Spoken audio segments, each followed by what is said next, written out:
Hello, hello, hello. So, do you feel like your business is eating you alive, is destroying your self-confidence, your self-esteem, is leaving you overthinking, overanalyzing, second guessing, like your head is about to explode? Then this video is for you. We are going to dive into why entrepreneurship can destroy self-esteem and the things that you need to do about it. So there's going to be actions at the end. There's going to be stuff that you can do to make this better. So you better stick around. We're going with that outcome of being able to get out of your head, out of that immense amount of pressure cooker type of pressure, and be able to get out of the other side. I have worked with hundreds of entrepreneurs who have been able to do just that, and being able to navigate getting out of your own head and being able to take action is huge. And I know that from the clients that I've spoken to recently, one particular client who is an amazing rock star, who has built up a fantastic business in the last 12 months, who felt like her business was starting to eat her up. She felt like everything was really hard, that she was second guessing everything, that every time something went well, she went straight into, but that won't happen again, and I won't be able to pull it off again, and it was a fluke, and it was a one-timer, to starting to get into a position where she didn't feel that she was really creating the results that she wanted, and that actually it was this head thing. It was this this business pulling her apart little bit by little bit. Now, what I want you to know is that it does not need to be that way. This self-employment, entrepreneurship, destroying self-esteem, and it breaks my heart, but it is ridiculously true and really common, and that's why I can't ignore it. I can't ignore the whole entrepreneurs are destroying their own self-esteem, or their business is destroying their self-esteem, or the journey, or the marketing, or the world of social media, or wherever we want to lay it. We take responsibility at the end of the day that we are the ones that have control. We are the ones that can make things different. We are the ones that can create change in our world. So that's why it's uber important that we don't just ignore it. And I know that for stacks of entrepreneurs, you come into self-employment a little bit scared but excited, scare-sighted, I like to call it. And you'll often arrive into that world of self-employment through a previous career journey, a career that you may not have truly loved and might have been like, okay, might have been nah, but what you probably never did in that career was question your whole being. Now, entrepreneurship can leave you questioning your whole being, questioning everything about yourself. A career that could, you could go into work, perhaps work at 70% of your sort of capacity, maybe even 70% of your contracted hours, and you got paid annual leave, sick leave, you perhaps got a bonus as well as your paycheck at the end of the month, and you might have occasionally got a appraisal for a bit of a pat on the back, or a little bit of a directive of what you needed to do better. And you might have felt completely competent and even confident in yourself and your own abilities. And you had a life outside of that job. You had other things that interested you. You had different topics of conversation to chat about and different things that were going on. You left your workplace and that was it. That was work done for the day. Yeah, you probably, for lots of you, gave a shit about your work, and that it did have a space inside of your brain. You know, I know that people who care about their work do think about their work, and you might well have been one of these people, or you might have been, you know, it's 5 o'clock, bugger it, we're gone. So whichever way you stood, you did have other things outside of work, other things that went on, and you would disappear off into the evening or into the weekend with an air of possibility and potential, and it was all great. Then a whiff of self-employment comes your way. Wouldn't it be great if you didn't have to work for somebody else? Wouldn't it be great if you could set your own timetables and rules and be the master of your own destiny? How ridiculously a proposition, ridiculously exciting a proposition is that not? And then self-employment begins. that heady ground starts to get going, and you can set up your own day, and you then start to go out there and you start to consume all of the things, you know, all of the things, the messages we're bombarded with about overnight success or hustle or working 2.3 hours a week and making 60 gazillion pounds a year. We've got all of these messages that are thrown at us, how it's really easy to make money, how you need this #1 main secret, how you can live this life and be an uber success. And yeah, you think, I'm willing to put in that work, I will do that stuff. And it then trickle through, and this whole world of self-development would become incredibly relevant, and you absolutely couldn't miss out on, because self-development is incredibly important, and probably more so in the workplace now than it was when I was in corporate land. But you know, it has this real big meaning for the entrepreneur. And you know, we actively look at all of this that's going on, and I'm a huge believer in self-development. But what often happens in that self-development industry is that there is an investment in you staying stuck. So the people that provide, and I'm not saying everyone by any means, not everybody is this person, but there is a section of the marketplace that are invested in you staying stuck, because that's how they get repeat business. That's how their clientele sticks around. Because if we don't, develop you in whichever way, shape or form that might be at that particular time, then you'll need more, and you'll need more, and you'll need more.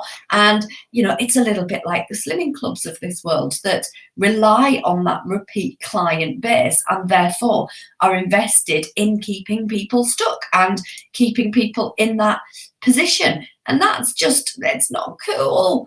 It seems that lots, but like I say, not all, is that investment in staying stuck. And that really stinks to me. Smelly.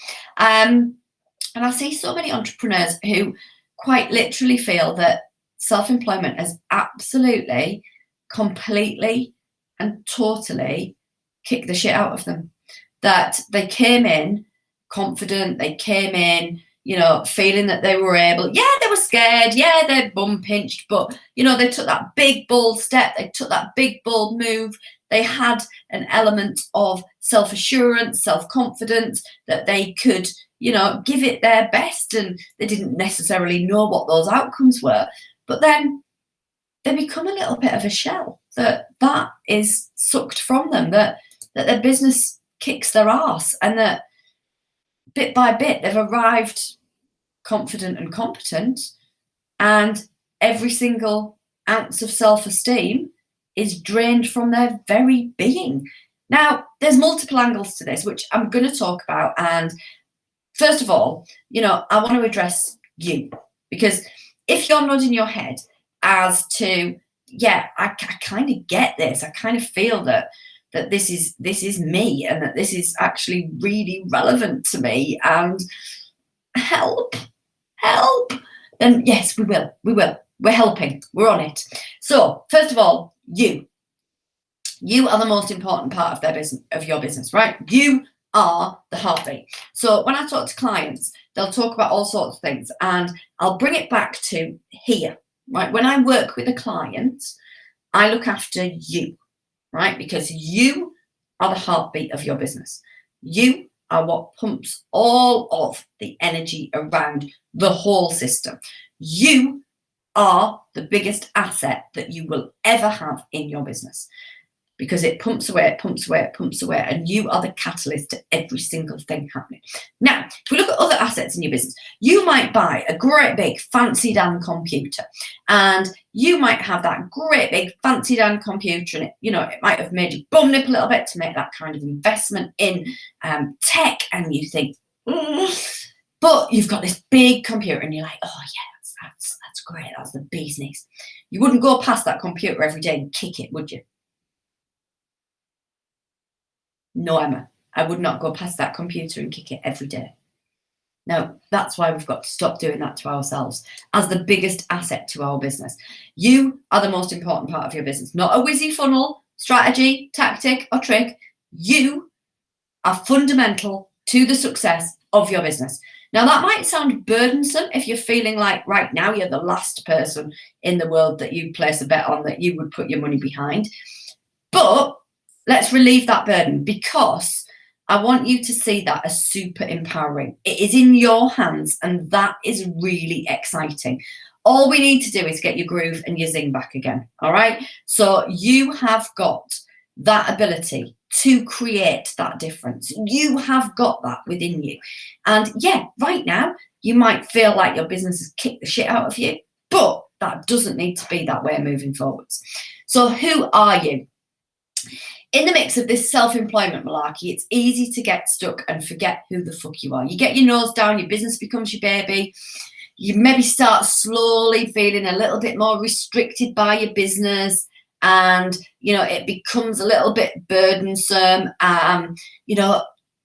It feels maybe a little bit more restricting than an actual baby, if we're brutally honest. At least with a baby, you could go out and meet other mums, and you could go to colourful and noisy places and look empathetically at each other because you're in the same boat. You could go to the coffee shop guilt-free with the pram in tow. Now that you're self-employed, every single moment of your day should be you sat remotely still, sitting and working. Should it not? Because otherwise there will be a big source of guilt attached to that. I should just comes out of so many people's mouths. I'll do it when. I just need to do this first. I'll just sit and do this. I'll finish when I've got this done. I just need to finish this project, this plan, this thing, this blah. All right? Remember back to just a little minute ago when we talked about leaving the office, when we talked about having that potential and possibility of doing other shit. Yeah, that. Your business does not need you to be chained to it in order to be successful. You did not set up your business to chain yourself to your desk, did you? When I ask most entrepreneurs why they wanted to be self-employed, one of the first words that comes out of people is freedom. I wanted freedom. I wanted to be in charge of my own diary. I wanted to be able to do things on a Wednesday morning, or I wanted to have a Friday off, or I wanted this, or I wanted that. And what have they created? Chain themselves to the desk. That's what they've created. So it is important for you to be doing things other than work, and reading about work, and learning stuff about work, and listening to stuff about work. So people will go, oh, well, it's all right, I'm just going to go and read a book, but that book might be a business book, or I'll only ever read business books. I did this at the beginning. When I first started out, I would chain myself to my desk, and then my recreational time would be business books or business podcasts or business videos and everything. And it's exhausting. And you wouldn't do that in any other walk of life other than entrepreneurship. And yes, you've got to be committed to progress. Yes, you've got to do the work. Yes, you've got to be able to invest your energy into your success. But you can't pour and pour and pour and pour without any respite. And that's why you end up with this in your head of too much confusion, too many things, too many opinions, too many ways, too many strategies, too many tactics. You end up with all of these things and you implement none of them. And then you get pissed off for the results that you didn't get from the steps that you didn't take. Yeah? How good's that one? So it's important that you have breaks. It's important that you have time away. It's important that you give yourself a little bit of a work schedule. Now, that doesn't mean that you don't have to work evenings. If you're, looking at working evenings, you work when it suits you, but you must have some boundaries with yourself. Now, lots of people will talk about boundaries, and they'll talk about how you need to have boundaries in business. And so often that's referred to like client boundaries and customer boundaries. And everybody go, oh, I'm really shit with boundaries. And they'll tell me about what, they let their customers do. And that's not cool either. Different video though. But their self boundaries are even more woolly and just stepped over willy-nilly. We need to, maybe make those a little bit more like electric fences. You could sit down and write yourself a job description. What do you intend or expect you to work each day, week, month? So we need that breakaway, because otherwise, it means that when you sit down to work, then you can be back full of energy and vigor, and you can have had creative input from different places in different ways, and you're not just an exhausted flump all of the time. You're able to gather and gain different perspectives and ideas. And when I'm away from my desk and I'm seeing other things and I'm experiencing other things, that brings the light bulbs of ping, ping, ping. You could write about this, you could do about this, you could do a video about this, and da, da, da, da, da, da. So what lights you up? So my Rockstar Dares to you is to write a little bit of a light up list. Doesn't have to be any extremes or any extravagances. We don't have to go down the aisle of it being, I need a spa day, so I'm going to need to have this, or I need to go on holiday for 10 weeks to wherever or whatever. Tiny little things. They can be tiny little things that help you to light up, that help you to create that movement away from that forever working. And pick some shit from that list and do it regularly. Guilt-free, all right? Going guilt-free. Just decide that you're not going to feel the guilt about it anymore. Your business is not milk and will not spoil if you leave it on the side for a little while. The next one is pressure. Now, somebody told me that they felt a lot of pressure. Pressure's a horrible word, isn't it? Pressure. Pressure's for tires. Pressure's for tires. When we actually look at things, when we actually look at what we're going to do, then we need to start thinking about things slightly differently. So I get that, there can be a feeling of pressure to make money, to pay the bills, to maintain your standard of living. I absolutely do. I have been there. I am not being flippant about this one. I see people talk very flippantly about the whole, feeling pressure and going, it's just not a thing. And they are so far removed that they forget, or they're just complete knobs. It's rude, it's disrespectful. And I totally get that there are, the need to make money. And when you're feeling financially under pressure, then it's important that you don't spiral into negativity and get incredibly lost, because that will just continue to perpetuate and perpetuate and perpetuate. The good news is that it's always in your hands to start a ring of change. The most important journaling prompt that I give people is, what would it take for me to?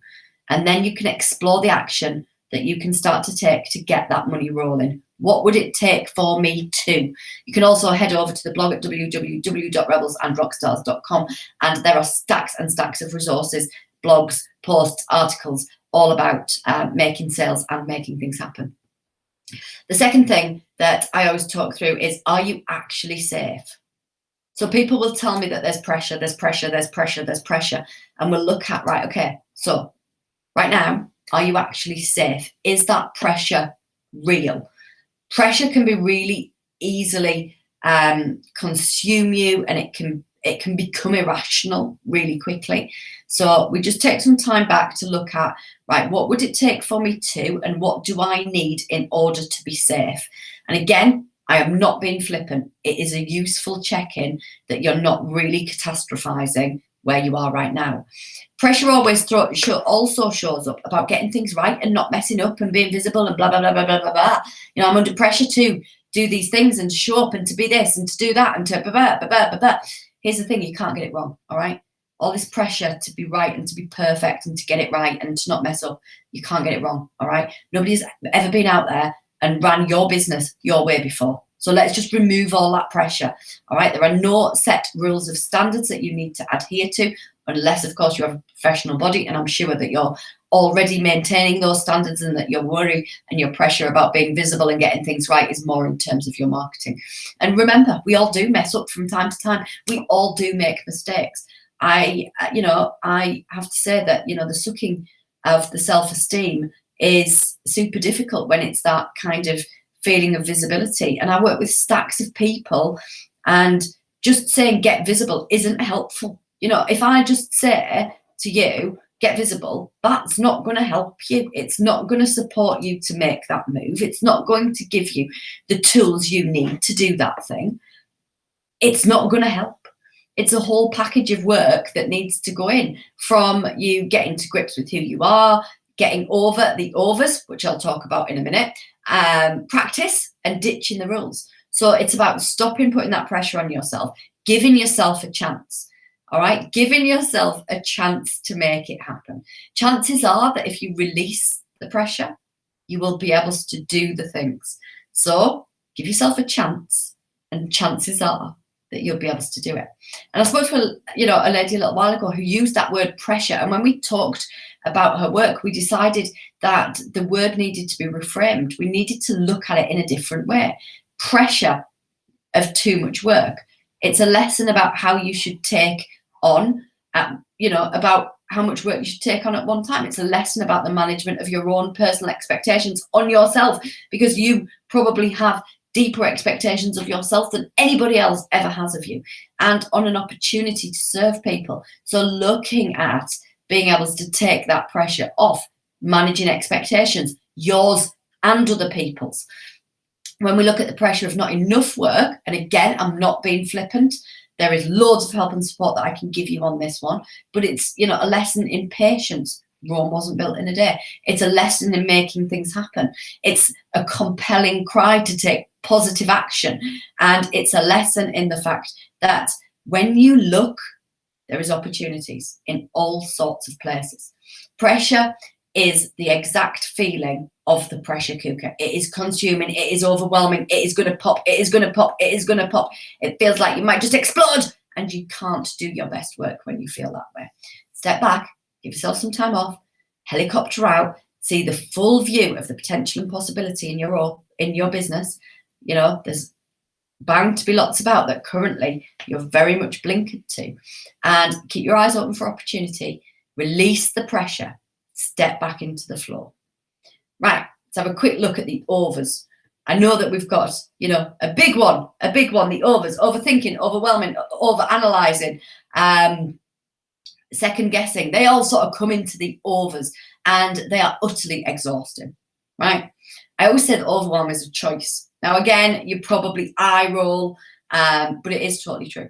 We can decide whether or not we feel overwhelmed. It's a label that we stick on things, and it becomes heavier and heavier and heavier because we've stuck that label on that we're overwhelmed, and we're like the rabbit in the headlights, and it becomes a self-proclaiming prophecy that we're overwhelmed, so we can't do anything, so we feel this way, and then we just get stuck. So you might be, shaking your head and saying, yeah, but, I have so much to do. I've got so much to do, and I feel so overwhelmed. And there can be a danger in the long to-do list. So, the danger in the long to-do list, a long to-do list is actually a good thing. Having a long to-do list means that you've got stacks of ideas and lots of things that you can implement to improve your business. It is definitely preferable to no to-do list, which means that either, one, you've stagnated, or two, you've got nothing left, or perhaps three, you're in denial, winging it, and just not looking at what you've got going on. So how do you manage it? Avoid overwhelm. Know that having a list is a good thing, all right? Get it out of your head, frees up brain space. That list is perfect. It should be there. Pick 5 things that you're going to concentrate on and pop the rest of the list in a drawer out the way, all right? You don't need to then be worrying about forgetting about it, about whether or not it's safe, about all of the, ancillary items that, if it's inside of your head, consume you even further. Set aside a realistic time frame to work through tasks. Diary it in one at a time. All right. I implement a concept that I call cave time, which is time in my diary that is just set aside for working through that stuff. Cross stuff off when you complete it. Why? Because it is incredibly cathartic. Overanalyzing and overthinking. This one is a procrastination behavior generally. If you're seeking perfection, then let me tell you right now, it simply does not exist, right? Unicorns are more real than perfection. Every book that is out there, every film that you have ever watched, they could all have been edited one more time. They could have all had more time put into them. But sometimes we have to let things go. Things can be tweaked and changed along the way.